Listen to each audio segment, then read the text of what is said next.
Lahir di Tanjung Putus, Padang Tualang Langkat, tanggal 13 Maret 1968. Beliau S1-nya di FMIPA USU, tamat tahun 1995. S2-nya di Universitas Indonesia, tamat tahun 2000. Dan S3-nya di Universitas Sultan Zainal Abidin Terengganu, Malaysia, tamat pada tahun 2016. Beliau di samping sebagai seorang dosen di Fakultas MIPA Universitas Sumatera Utara, beliau juga banyak berkecimpung membicarakan tentang masalah-masalah metafisika. Assalamualaikum warahmatullahi wabarakatuh. Ilahi anta maksudi warido kamatlubi aqtini mahabbataka wa ma'rifataka.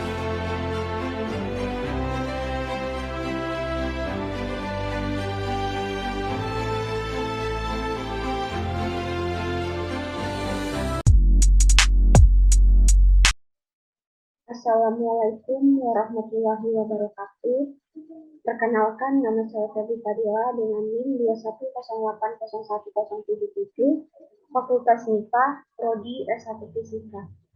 Di sini saya akan mempresentasikan tugas Mekanika 1 yang berjudul Aplikasi Fisika Mekanika pada Lemari S atau kulkas dengan dosen pengampu yaitu Dr. Muhammad Sontang Sihotam, SSI MSI.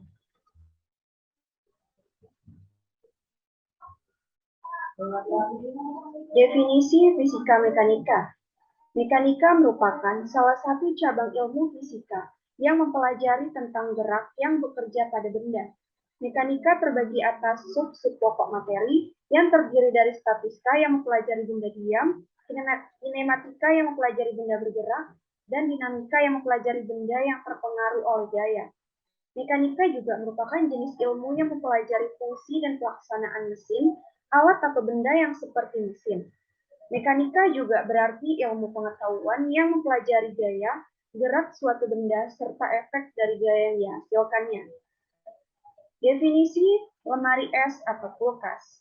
Kulkas atau lemari es atau lemari pendingin adalah sebuah alat rumah tangga listrik yang menggunakan refrigerator atau proses pendingin untuk menolong pengawetan makanan, dapat membekukan atau menjadikan sesuatu menjadi es, serta dapat mendinginkannya atau menyegarkan aneka makanan, minuman, kaleng, dan botol. Cara kerja lemari es atau kulkas berhubungan dengan fisika mekanika. Hubungan lemari es atau kulkas dengan fisika mekanika yaitu merupakan salah satu aplikasi konversi energi.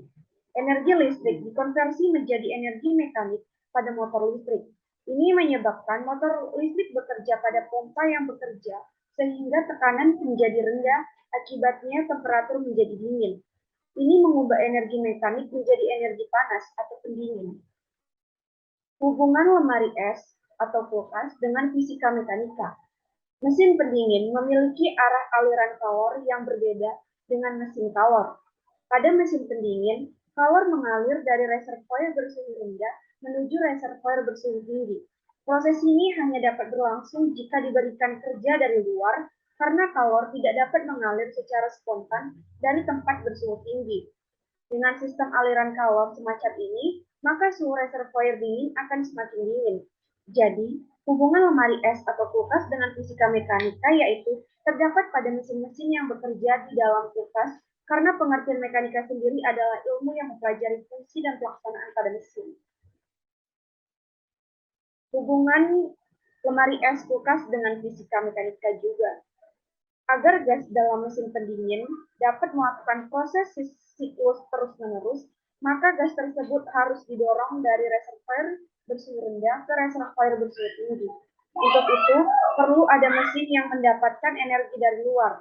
Yang pertama, ruang tempat untuk menyimpan makanan, yaitu tempat dengan suhu rendah dinyatakan dengan reservoir bersuhu rendah.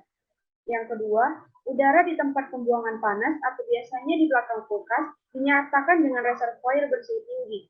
Yang ketiga yaitu mesin yang dimiliki kulkas disimbolkan dengan bentuk lingkaran.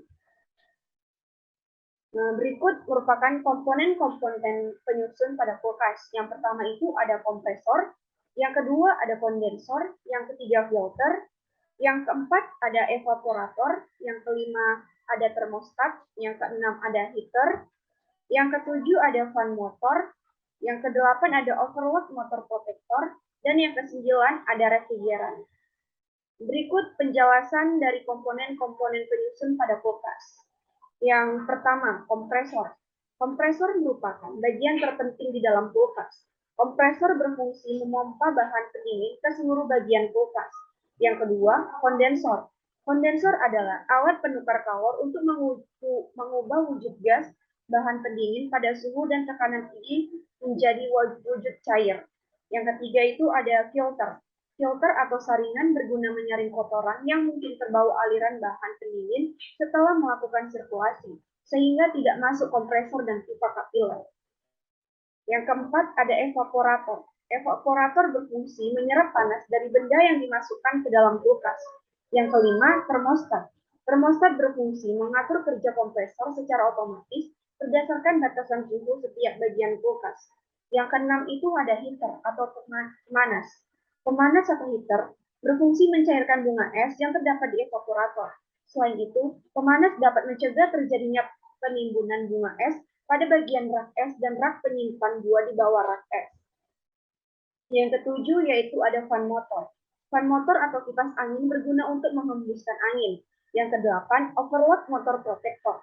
Overload motor protector adalah komponen pengaman yang letaknya menyatu dengan terminal kompresor. Cara kerjanya serupa dengan spring yang dapat menyambung dan memutus arus listrik. Yang kesembilan ada bahan pendingin atau refrigeran. Refrigeran adalah zat yang mudah diubah wujudnya dari gas menjadi cair ataupun sebaliknya.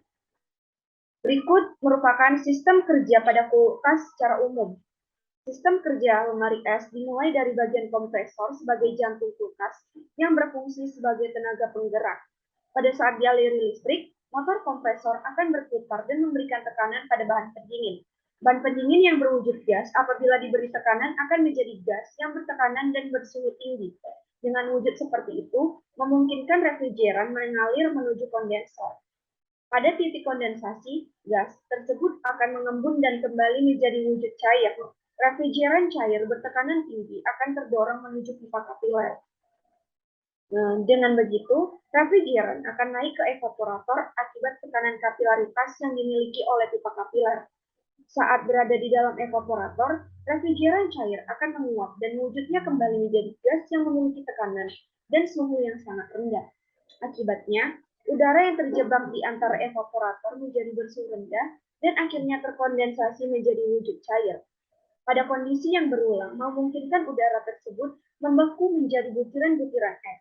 Hal tersebut terjadi pada benda atau air yang sengaja diletakkan di dalam evaporator. Selanjutnya, siklus itu kembali terulang dan seterusnya. Berikut merupakan contoh soal. Pak Beni mendorong sepeda motornya yang mogok ke bengkel dengan gaya 50 Newton. Apabila Pak Beni sampai ke bengkel dengan usaha sebesar 7 dikali 10 pangkat 4 Joule, tentukanlah seberapa jauh bengkel dari awal Pak Beni melakukan pendorongan sepeda motor tersebut. Di mana ada beberapa jawaban. Yang pertama itu ada A 1300, B 1400, C 1500, D 1600, dan E 1700. Mari kita menyelesaikan soal tersebut. Penyelesaiannya yaitu di mana diketahui W sama dengan 70.000 Joule, F di mana gayanya yaitu 50 Newton, ditanya itu X. Jawab, W sama dengan F dikali X dikali cos theta, di mana W-nya tadi 70.000 Joule dan F-nya 50 Newton dikali X dikali dengan cos 0 derajat. Jadi 70.000 Joule sama dengan 50 Newton dikali X dikali 1 ini dapat dari cos 0 derajat, karena cos 0 derajat itu sama dengan 1. Jadi 70.000 sama dengan 50N dikali X. Jadi X-nya kita dapat 70.000 per 50 sama dengan 1.400, dan jawabannya adalah B. Terima kasih. Sekian dari presentasi saya. Bila ada yang salah mohon dimaklumkan. Thank you.